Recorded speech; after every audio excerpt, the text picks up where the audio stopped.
تو جو یہ نہ پہچان سکا کہ میرا بنانے والا کون ہے، اس سے بڑا نادان پوری دنیا میں کوئی نہیں۔ ایک بہت بڑا طبقہ ہے ایتھیسٹ، وہ بڑے فخر سے کہتے ہیں میں کسی خدا پہ یقین نہیں رکھتا۔ وہ اپنی نادانی کو ایسی عقل مندی میں پیش کر رہے ہوتے ہیں کہ ان کی اس عقل مندی پر عقل بھی روتی ہے، نادانی بھی روتی ہے، کہ جسے یہ نہیں خبر لگ سکی یہ چاند، سورج، سیارے، ستارے، ان کی گردش، دن اور رات، زمین و آسمان، دن اور رات کا آنا اور جانا، ان فی خلق السماوات والارض واختلاف اللیل والنہار، دن اور رات کا آنا اور جانا، والفلک التی تجری فی البحر بما ينفع الناس، اور سمندر میں چلنے والے بحری جہاز جو کراچی سے چل کے نیو یارک کے ساحل پہ جا لگتے ہیں، وما انزل اللہ من السماء من ماء فاحیا به الارض بعد موتها، اور آسمان سے بارش کا اترنا اور اس سے مردہ زمین کا زندہ ہو جانا، وبث فیہا من کل دابہ، اور اس میں بے شمار جاندار زندگیوں کا رینگنا، وتصریف الریاح، اور موسموں کا ہیر پھیر، عدل بدل، والسحاب المسخر بین السماء والارض، زمین آسمان کے درمیان بادل، یہ لآیات لقوم یعقلون، ان کو اللہ نے کہا ہے عقل والے، جو ان نشانیوں سے بنانے والے کو پہچانتے ہیں وہ ہیں عقل والے۔ تو سب سے پہلا علم فاعلم انہ لا الہ الا اللہ، اللہ تعالیٰ فرما رہے ہیں کہ یہ فا کا لفظ یہاں یہ بتا رہا ہے کہ بہت جلدی اس کو حاصل کرو اور فوری اس کو حاصل کرو، اور جانو کہ اللہ کے سوا کوئی معبود نہیں، کوئی بنانے والا نہیں، کوئی اس کا شریک نہیں، کوئی اس کا ہمسر نہیں، کوئی اس کے محل تعلم له سمیہ، کوئی اس کی ٹکر کا نہیں، کوئی اس کی بیوی نہیں، کوئی اس کا بچہ نہیں، کوئی اس کی شکل نہیں، کوئی اس کی مورت نہیں۔ بے شمار لوگ بتوں کی بنا کر شکلیں ان کے سامنے ہاتھ جوڑ رہے ہوتے ہیں۔ تو آج تو ٹیکنالوجی کا دور ہے، پڑھے لکھے نوجوان ہیں، کیسے میں خود اپنے ہاتھ سے ایک لکڑی کو گھڑ کے یا ایک پلاسٹک کو گھڑ کے ایک شکل بناتا ہوں، پھر اسی کے آگے ہاتھ جوڑ کے کھڑا ہو جاؤں، تو یہ کتنی بڑی نادانی کی بات۔ تو اللہ کو جاننا، اللہ کو پہچاننا، لا الہ الا اللہ دنیا کی سب سے بڑی نیکی ہے، اور اللہ کا انکار کرنا دنیا کی سب سے بڑی برائی ہے، سب سے بڑی برائی۔ اللہ کو جاننا، پھر اللہ کو صحیح جاننا۔ اللہ کے نبی کا ہمارے اوپر احسان ہے، لوگوں نے اللہ کو جانا، کسی نے بیٹا بنا دیا اس کا، کسی نے اس کا شریک بنا دیا، کسی نے اس کو چھوڑ کر اوروں کو کے سامنے ماتھے ٹکوا دیے۔ ہمارے نبی نے ہمیں کہا قل هو اللہ احد، نہیں بتاؤ انہیں کہ وہ احد، احد اسے کہتے ہیں جس کا کوئی دوسرا بن نہ سکے۔ واحد میں مثلا یہ ہے نا، میں کہوں میں اس ویسٹ کوٹ کا واحد مالک ہوں، ٹھیک ہے کہ میں ہی مالک ہوں، دوسرا کوئی نہیں، لیکن اس میں دوسرے کی شرکت کا امکان ہے۔ احد کہتے ہیں جس میں دوسرے کی شرکت ہو ہی نہ سکے۔ میں یہ نہیں کہہ سکتا میں اس ویسٹ کوٹ کا احد مالک ہوں، احد صرف اس کے لیے بولا جاتا ہے جس کا کوئی دوسرا بن نہ سکے، اور وہ اللہ ہے۔ قل هو اللہ احد، وہی ہے ایک اکیلا۔ کیوں؟ اللہ الصمد، کیونکہ اس کو کسی کی ضرورت کوئی نہیں، سب اس کے محتاج ہیں، وہ کسی کا محتاج نہیں۔ یہ کس لیے وہ محتاج کیوں نہیں؟ لم یلد ولم یولد، آدمی محتاج ہوتا ہے یا پیدا ہو یا کوئی اس سے پیدا ہو، تو آدمی پھر محتاج ہوتا ہے، تو نہ وہ پیدا ہوا ہے نہ اس سے کوئی پیدا ہوتا ہے، لہٰذا اس پر مہر لگاؤ ولم یکن لہ کفوا احد، کہ کوئی اس جیسا کائنات میں ہے ہی نہیں۔ یہ میرے نبی کا پوری امت پر، انسانیت پر احسان ہے کہ اللہ کا صحیح پتہ بتایا، اللہ کا صحیح تعارف کروایا۔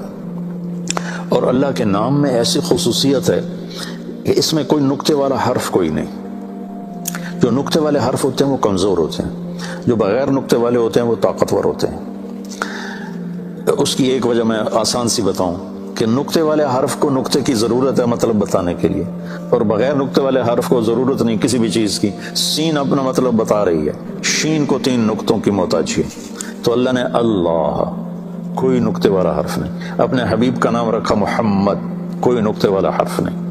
اپنے نام میں 4 حرف رکھے، اللہ لام لام ہو۔ اپنے نبی کے نام میں چار لفظ رکھے، میم ہا میم دال، 4 حرف نبی کے نام میں، 4 حرف اللہ کے نام میں۔ اور جب اللہ نے کلمہ بنایا تو 2 حصے بنائے، لا الہ الا اللہ محمد رسول اللہ۔ تو لا الہ الا اللہ بھی 12 حرف ہیں اور محمد رسول اللہ بھی 12 حرف ہیں، ایسے تکڑی تول کے بنایا۔ کلمہ بس اتنا ہی ہے، اس کے اوپر کلمہ نہیں ہے۔ تو پھر اللہ کے نام میں ایک خصوصیت ہے جو دنیا کے کسی نام میں نہیں۔ اگر کسی کے نام میں سے کوئی حرف نکال دو تو اس کا مطلب بھی تبدیل ہو جاتا ہے۔ مثلا میرا نام ہے طارق جمیل، تو جمیل کہتے ہیں خوبصورت کو، جیم ہٹا دو تو میل بن جائے گا، تو میل اور جمیل میں کتنا فرق ہے، یا میل بن جائے گا، تو میل اور جمیل میں کتنا فرق ہے۔ اس کی یا ہٹا دو تو جمل بن جائے گا، جمل اونٹ کو کہتے ہیں، جمیل خوبصورت کو کہتے ہیں۔ میم ہٹا دو تو جیل بن جائے گا۔ میں نے صرف اپنے نام سے آپ کو سمجھایا کہ کسی بھی نام سے، کسی بھی لفظ سے حرف نکال دو تو مطلب بدل جاتا ہے۔ اب یہ اللہ، اللہ الف لام لام ہا، یہ الف کو میں ہٹا دیتا ہوں تو پیچھے بچتا ہے للہ، تو قرآن کی گواہی ہے للہ ما فی السماوات و ما فی الارض، تو یہ تین حرف بھی اللہ ہی کی طرف جا رہے ہیں۔ پھر میں یہ لام ہٹا دیتا ہوں، پیچھے بچ جاتا ہے لہو، تو ابھی میں نے اس آیت پڑھی لہو ما فی السماوات و ما فی الارض، لہو بھی اللہ کو بتاتا ہے۔ پھر میں یہ لام ہٹا دیتا ہوں تو پیچھے بچ جاتا ہے الہ، تو الہ بھی اللہ کو بتاتا ہے وَهُوَ الَّذِي فِي السَّمَاءِ إِلَٰهٌ وَفِي الْأَرْضِ إِلَٰهٌ۔ اب ایک عجیب کام کرتا ہوں، یہ تینوں حرف مٹا کے صرف ہا کی پیش کو باقی رکھتا ہوں، تو یہ بھی اللہ کو بتاتی ہے اللہ لا الہ الا ہو، ہو کہو تو اللہ، لہو کہو تو اللہ، الہ کہو تو اللہ، للہ کہو تو اللہ، اللہ تو پھر اللہ ہی ہے۔ تو بھائیو، سورہ بقرہ نہیں، پورے آسمانی کلاموں کا سرخیل کلام ہے آیت الکرسی۔ اور حضرت علی رضی اللہ تعالیٰ عنہ نے ارشاد فرمایا اگر میں سورۃ فاتحہ کی تفسیر بیان کروں تو 70 اونٹوں پہ لا دی جائے گی، تو بقرہ کی کرتے تو پھر کیا حال ہوتا؟ ہر آیت کے لیے 10 اونٹ، ہر آیت کے لیے 10 اونٹ، مطلب یہ تھا کہ نہ ختم ہونے والی ہے۔ تو آج کے اس رات کے پیغام میں نے آیت الکرسی آپ کے سامنے پیش کی کہ اللہ کو پہچانو بھائی، اللہ کو پہچان۔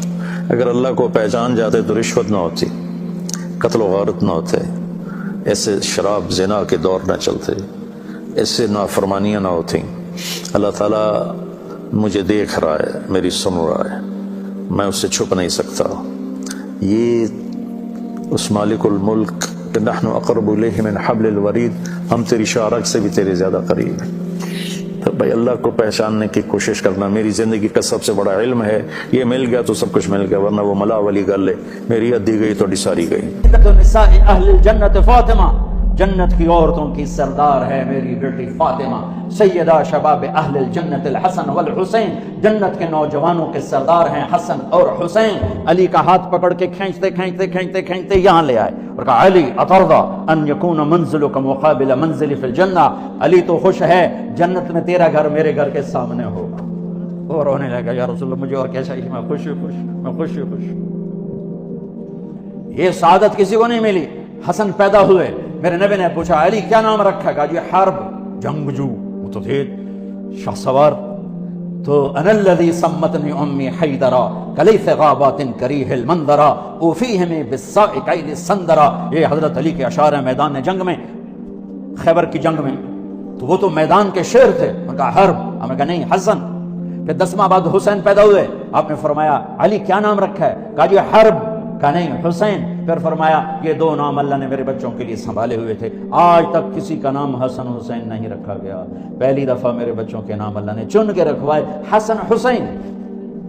سیدہ شباب اہل الجنہ، میرے 2 پھول، میری 2 ٹہنیاں، میرے آنکھوں کی ٹھنڈک، میرے جنت کے پھول کیا کیا لقب دیے، کیا کیا ان سے کھیلے۔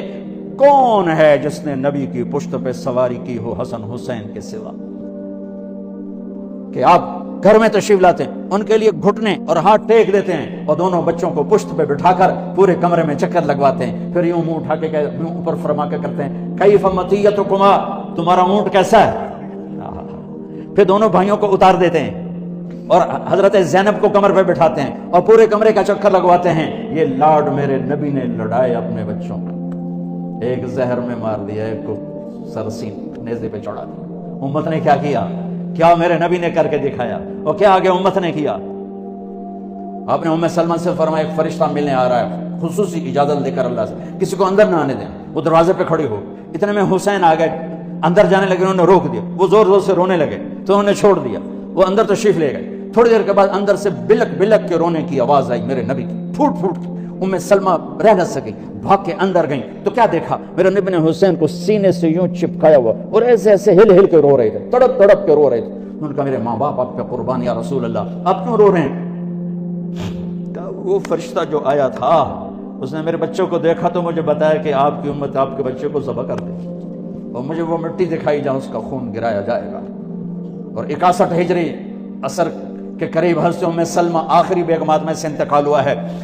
خواب میں دیکھا اللہ کے نبی غبار آلود، سر میں مٹی، داڑھی میں مٹی، چہرہ زرد۔ کہا یا رسول اللہ کیا ہوا؟ کہ اپنے حسین کو قتل ہوتے دیکھ کے آ رہا۔ سیدہ ابو ہریرہ فرماتے ہیں میری آنکھوں نے دیکھا، میرے کانوں نے سنا، میرے نبی نے حسین کو یہاں کھڑا کیا ہوا تھا دونوں پاؤں کے اوپر اور جھولا جھلا رہے تھے، کہہ رہے تھے اس عادل مرتقا، چل بچے پہاڑ پہ چڑھ، پہاڑ پہ چڑھ۔ اور آپ اوپر تھے تو وہ جھومتے جھومتے یہاں آئے، پھر یہاں آئے، پھر اب اور یہاں، پھر یہاں آئے۔ آپ ایسے ہو گئے کہ اور وہ چڑھتے چڑھتے یہاں پہنچ گئے۔ آپ نے دونوں ہاتھ فکس کر کے یوں بوسہ لے کر کہا اللہ میں اس سے پیار کرتا ہوں، تو بھی اس سے پیار فرما۔ ہمارے ایمان کا حصہ ہے آل رسول سے عشق و محبت۔ اللہم صلی علی محمد وعلی آل محمد، علی کے تکرار کے ساتھ آل محمد کے لیے مستقل درود ہے اور محمد مصطفیٰ کے لیے مستقل درود ہے۔ اللہم صلی علی محمد و آل محمد میں محمد صلی اللہ علیہ وسلم کے تابع ہو کر درود ہے، وعلی آل محمد میں میرا نبی مجھے سکھا کے گیا ہے، نماز کے درود میں مجھے سکھا کر گیا ہے کہ میری اولاد پر بھی مستقل درود پڑھنا ہے اور میرے اوپر بھی مستقل درود پڑھنا ہے، علی کے تکرار کے ساتھ، علی محمد وعلی آل محمد۔ کسی نبی کی اولاد کو یہ شرف نہیں ہے، میرے نبی کی اولاد کو یہ شرف حاصل ہے کہ اللہ تعالیٰ نے چلتے پھرتے دنیا میں ان کی جنت کے بشارتیں سنا دی، پیغام سنا دیے۔ تو میرے عزیزو تمہیں مبارک ہو، تم قرآن بھی پڑھ رہے ہو، محمد مصطفیٰ صلی اللہ علیہ وسلم کی پاکیزہ زندگی کو بھی سیکھ رہے ہو۔ اس کو لے کر دنیا میں اس کی قیمت نہ لگانا، اللہ سے لینا، اس کی قیمت نہ لگانا، اللہ سے لینا۔ قتیبہ بن بکار ایک بہت بڑے محدث مفسر، مصر میں ملک کافور اخشیدی کا دور تھا، وہ ان کے درس میں آتا تھا اور سالانہ 1000 دینار سالانہ ان کو ہدیہ دیتا تھا۔ 1000 دینار کوئی 20 لاکھ روپے بنتا ہے۔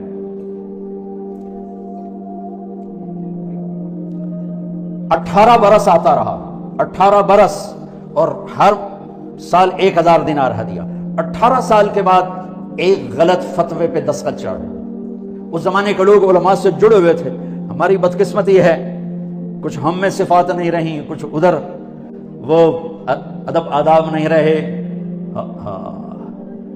نہ وہ عشق میں رہی گرمیاں، نہ وہ حسن میں رہی شوخیاں، نہ وہ غزنوی میں تڑپ رہی، نہ وہ خم ہے زلف ایاز میں۔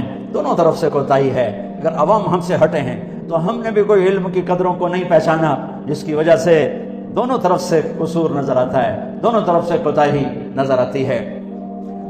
کہنے کا حضرت یہ سائن کر دیں، انہوں نے دیکھا کہ یہ تو شریعت کے خلاف ہے، سائن کیسے کروں؟ کہ حضرت آپ کا فتویٰ چلتا ہے، عوام آپ سے جڑے ہوئے ہیں، مجھے ضرورت ہے۔ ان کا نہیں میں نہیں کرتا۔ تو ایک دم غصے میں آیا کہ ہمارا کھاتے ہو، ہم سے ٹکراتے ہو، لاؤ میرے 18,000 دینار واپس کرو۔ 18,000 دینار کروڑوں روپے بن چکے تھے۔ اس کا خیال تھا بھوکھا مولوی یہ دے پلے کتنے ہونے، میں آپ پہ انگوٹھا لگا لینا ہے۔ نہیں، کہنے گئی تھی بہت اچھا۔ گھر گئے، 18 تھیلیاں ان کی مہر بھی نہیں توڑی تھی، ویسی کی ویسی لا کر کہنے لگے میرے ایمان کی بس اتنی قیمت لگائی تو میرے ایمان کی بس اتنی قیمت لگائی، تو ہو جا لے جا، مجھے میرا اللہ کافی ہے۔ جو نسبت تمہیں ملی ہے اس کی قدر کرو، اس کو بیچنا نہیں، اللہ تمہاری قیمت لگائے گا۔ تو میرے عزیزو، تم اللہ کے مقرب لوگ، اگر یاسین صاحب کو سلام پیش کر دو، انہوں نے لاکھوں بچے تیار کر دی، آگے ان کے بچے بھی اسی کام میں لگے ہوئے ہیں۔ یہ لوگ ہمارے لیے سرمایہ ہیں۔ یہ سارے حضرات جو کرسیوں پہ بیٹھے ہیں، یہ پاکستان کا فخر پاکستان ہے۔ یہ لوگ فخر پاکستان ہیں کہ جن کی راتوں کی مناجات اور دن کی جہد اور محنت اور کوشش سے میرے مالک نے آئے ہوئے عذابوں کو روکا ہوا ہے، ورنہ تو لصب علیکم العذاب صبا، تم پر عذاب کے اللہ بارش برسا دیتا، عذابوں کے کوڑے برسا دیتا۔ انی لأہم بأہل الارض عذابا فاذا رأیت عمار بیوتی والمستغفرین بالاسحار والمتظاہرین فیہا صرفت عذابی عنہم، میں زمین والوں کو جھنجھوڑنے کا ارادہ کرتا ہوں، لیکن دیکھتا ہوں کچھ لوگ آدھی رات کے بعد پچھلی رات اٹھ کے کھڑے ہوئے مجھے یاد کر رہے ہیں، رو رہے ہیں، کچھ میرے لیے آپس میں ملاقاتیں کر رہے ہیں اور میرے لیے صرف میری محبت میں مل رہے ہیں، اور کچھ لوگ میرے گھروں کو آباد کر رہے ہیں، تو میں ان کی طفیل پورے ملک سے عذاب کو ہٹا دیتا ہوں۔ یہ لوگ ہیں جن کی طفیلوں سے عذاب ہٹے ہوئے، یہ سارے بچے، یہ کوئی تاجروں نے تھوڑا ہی اللہ کے عذاب کو روکا ہوا ہے۔ پورے پاکستان کا تاجر جھوٹا ہے، بددیانت ہے، کھوٹا ہے۔ میرے ملک کی تباہی لوڈ شیڈنگ سے نہیں، یہ سارے تاجر کہتے ہیں لوڈ شیڈنگ نے تجارت تباہ کر دی، میرے تاجر کے جھوٹ نے تجارت کو برباد کیا، میرے تاجر کے دھوکے بازی نے تجارت کو برباد کیا، میرے دیش کے ذمہ دار کے ظلم نے میرے ملک کو تباہ و برباد کیا۔ جس ملک میں جھوٹ ہو اور دھوکہ ہو اور ظلم ہو، اس ملک کا باقی رہنے کا معجزہ ہے۔ جس قوم میں جھوٹ اور دھوکہ اور ظلم ہوگا، اللہ انہیں ذلت کی پستیوں میں دھکیل دے گا، چاہے راتوں کے تہجد گزار ہوں، دن کے روزے دار ہوں۔ جس قوم میں سچائی ہوگی، دیانتداری ہوگی، انصاف ہوگا، اللہ انہیں عزت کی چادر پہنائے گا، اللہ انہیں بلندیوں کے زینوں پر چڑھائے گا۔ وہ چاہے غافل ہوں، چاہے مسلم ہوں، چاہے مشرک ہوں، اللہ دنیا میں عزت دے گا۔ موت کے بعد ایمان پہ فیصلہ ہوتا ہے۔ تو بچوں، تم سچ کے علم بردار ہو، تم دیانت کے علم بردار ہو، تم انصاف کے علم بردار ہو۔ جب کبھی ضرورت پڑے اللہ سے مانگ لینا، اللہ کے سامنے۔ اللہ نے تمہیں نماز دی ہے، نماز سے بڑھ کر ہمارے پاس اور کیا وسیلہ اور سبب ہو سکتا ہے؟ پڑ جاؤ اللہ کے سامنے، وہاں سے آئے گا جہاں سے وہم و گمان بھی نہیں۔ وَيَرْزُقْهُ مِنْ حَيْثُ لَا يَحْتَسِبُ مَنْ يَتَوَكَّلْ عَلَى اللَّهِ فَهُوَ حَسْبُهُ، جو اللہ پہ بھروسہ کرتا ہے اللہ اس کو کافی ہو جاتا ہے۔ مَنْ يَتَّقِ اللَّهَ يَجْعَلْ لَهُ مَخْرَجًا وَيَرْزُقْهُ مِنْ حَيْثُ لَا يَحْتَسِبُ، تمہارا رزق وہاں سے جہاں سے وہم و گمان نہیں۔ ہاں، لوگوں کو عزت دو، احترام دو، استغنا کے ساتھ، عزت نفس کے ساتھ۔ میرے عزیزو، یہ چند کلمات آپ کی خدمت میں پیش کر رہا ہوں، اللہ اس پر مجھے بھی لے آئے، آپ کو بھی لے آئے، اور ان سارے بچوں سے کہتا ہوں جب فارغ ہو جاؤ تو کچھ وقت تبلیغ میں ضرور دینا، اللہ اہل اللہ کی مجلسوں میں جا کے بیٹھنا۔ یہ اندھیروں میں چراغ ہیں، خشک مضامین پڑھتے پڑھتے شمع ایمان فروزہ نہیں ہوتی ہے بلکہ اور کمزور ہو جاتی ہے۔ اہل اللہ کی مجالس، اہل اللہ کی صحبت، اہل اللہ کا سنگ، وَكُونُوا مَعَ الصَّادِقِينَ، کتنا بڑا جملہ میرے اللہ نے اتارا کہ سچوں کے ساتھی بن جاؤ، ان کے ساتھ سل جاؤ، صفات منتقل ہوتی ہیں۔ جتنوں نے بھی ممبر و محراب کو زینت بخشی ہے، یہ وہی لوگ تھے جو تزکیے سے نکل کر آئے، جو تزکیوں کے راہوں کو طے کرتے ہوئے ممبر و محراب تک پہنچے۔ انہوں نے شمع فروزاں کی، جو خالی آ کے بیٹھ گئے، کچھ خیر کا ذریعہ بنے، کچھ بہت بڑی شرور کا ذریعہ بھی بنے۔ اللہ ان مدارس کو آباد رکھے، اور اللہ تعالیٰ قاری صاحب کے فیض کو، ان کی نسلوں کو بھی اسی طرح توفیق دیتا رہے، ہمت دیتا رہے۔ آپ سب سے بھی گزارش ہے جو عوام الناس آئے بیٹھے ہو کہ آپ لوگ تبلیغ میں وقت دو، اللہ کے نیک بندوں کی مجلسوں میں بیٹھو، قرآن پاک پڑھو، اپنے نبی کی سیرت پڑھو، اللہ کے واسطے اپنے نبی کی سیرت پڑھو، آپ کو پتہ چلے کہ میرے نبی کی زندگی کیا تھی۔ اللہ تعالیٰ آپ سب بچوں کو ہادی بنائے، مہدی بنائے، ہدایت کا ذریعہ بنائے، ان اداروں کو ہمیشہ آباد رکھے، سرفراز رکھے، یہ ایسے ہی چشمے علم ابلتے رہیں۔ گناہ کرنے والا جہنم میں جائے گا، معاف کر دو، اس کا قانون، اس کی رحمت ہے۔ یہ آخری انسان جہنم سے نکلے گا، آخری سب سے زیادہ سزا کاٹ کے نکلے گا۔ جب وہ جنت کے دروازے پر اللہ تعالیٰ اس کو نا اوپر لائیں گے، یہاں ایسے آ جائے، یہ پیچھے کمر کو آگ لگ رہی ہے اور یہ آزاد ہو گیا۔ اب اللہ اس سے دل لگی فرمائیں، اس کو ایک درجہ دکھائیں، کہے گا یا اللہ مجھے یہ نصیب فرما دے، میری کانڈ سڑ گئی ہے، مجھے وہاں پہنچا دے۔ تو اللہ تعالیٰ فرمائیں گے اگر میں نے وہاں پہنچایا پھر کوئی مانگے گا نہیں، کچھ نہیں مانگ، میں نے بہت، جب وہ پہنچے گا ابھی اس کا آخری مرتبہ آگے، تو اللہ ایک اور درجہ دکھا دے گا۔ جب اسے دیکھے گا تو انسان کی طبیعت میں لالچ تو ہے، رکتا تو ہے، تھوڑی دیر بعد کہے گا یا اللہ اے دے تیری کڑی کبھی، تو اللہ تعالیٰ کہیں گے پھر اور مانگے گا نہیں، بالکل نہیں مانگ، تو اللہ تعالیٰ وہاں پہنچا دے گا، پھر ایک اور دکھا دے گا، تھوڑی دیر تو صبر کرے گا، پھر کہے گا یا اللہ کوئی گل نہیں، اے دے چڑے گن پہ کاٹا ہے، اور مانگے نہیں، بالکل تیری عزت کی قسم۔ اب اللہ اس کا اصلی درجہ دکھائے گا، لیکن اب یہ ڈر جائے گا کہ اتنی باری میں چکر بازی کی تھی، جو ہوں مانگیا تھا کہ نہیں واپس دے ٹکٹ نہ کرے، لہٰذا وہ چپ ہو جائے، مانگے گا، اب اندر ہی اندر وہ ڈر رہا ہے اور ادھر بے صبر بھی ہو رہا ہے. آدمی پیدل ہوتا ہے, کوئی سائیکل ہی دے دے, سورا بھی دے دے, کوئی گھر نہیں چلاوا تو صحیح. جب سائیکل آتا ہے تو کوئی موٹر سائیکل گزرتا اللہ سے, یا کوئی موٹر سائیکل دے دے, میں ہمیں سزوکی ہو گئے وہ تو دے. جب سزوکی موٹر سائیکل آ جاتا ہے پھر گاڑیوں دیکھتا پہ کہتے ہیں کوئی موٹر ہی دے دے, ہمیں سزوکی ہو گئی. جب سزوکی آتی پھر آنا یا ٹویوٹا دے دے, جب ٹویوٹا آتے یا لینڈ کروزر دے دے. مقدہ تک ہی نہیں آتا ہرس و حوث. اس لیے میرے نبی نے فرمایا قبر کی مٹی تیرے حوث کو بھرے گی. کہ وہ چوتھا درجہ نظر آئے گا نا جو اس کا اصل ٹھکانا ہے. اب ڈرے گا کہ کہیں ریورس نہ ہو جاؤں. اب اللہ کہے گا میرے بندے اللہ تسأل, مانگتے نہیں مانگتے. کہے گا یا اللہ اب مجھے ڈر لگتا ہے کہ تم پیچھے نہ ہٹا دے. تو اللہ تعالیٰ فرمائیں گے اچھا یہ بتا, میں آپ کو بتا رہا تھا کہ لا الہ الا اللہ پاسپورٹ ہے, محمد رسول اللہ ویزا ہے. کس ملک کا ویزا ہے جس کا سب سے چھوٹا درجہ, چھوٹے پر میں اتنا زور لگا رہا ہوں اور میرے کو زور ہے ہی نہیں. اب وہ بتانے لگا ہوں. اب اللہ اس سے کہے گا اچھا میرا بندہ یہ تو بتا, میں نے جس دن دنیا بنائی تھی اس دن سے لے کر جس دن ختم کی تھی اس کا 10 گنا کر کے تمہیں دے دوں, راضی ہو؟ 10 گنا اس دھرتی کا, آج کا نہیں, دنیا کے وہ پیدا ہوئے سائنسدان کہتے ہیں 25 سے 30 ارب سال, ٹھیک, اور پتہ نہیں آگے کب چلے گا. خیر ہم پیچھے تھوڑا ہی کام رہ گیا تو 10 گنا دے دوں. وہ اس کو یقین نہیں آئے گا, بے یقینی میں کہے گا یا اللہ ربو کے ہنسا کی تھی جانا میرے ساتھ ہنسا تھا.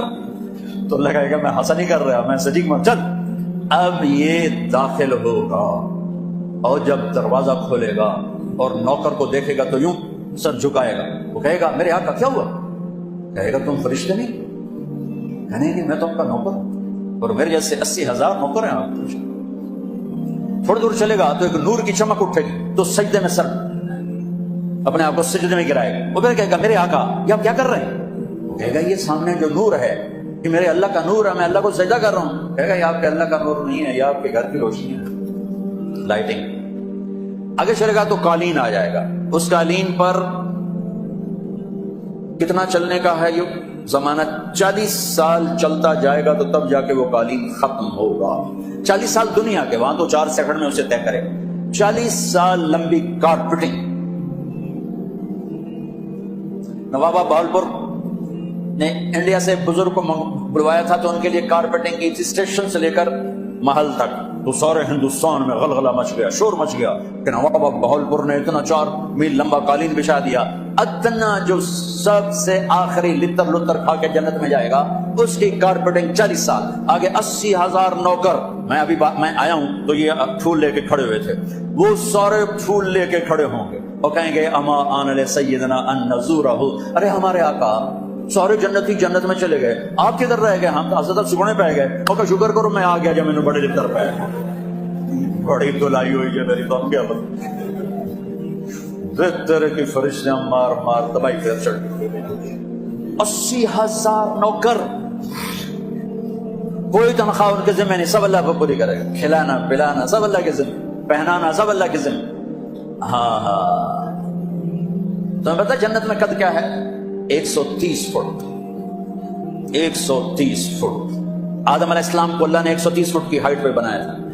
ہماری اماں جان بھی 130 فٹ کی تھی. یہ بات تو شاید آپ سب کو پتا ہے کہ یوسف علیہ السلام دنیا میں سب سے خوبصورت مرد آئے. یہ بات شاید بہت سو کو پتا نہ ہو کہ اس کائنات کی سب سے خوبصورت عورت حضرت حوا.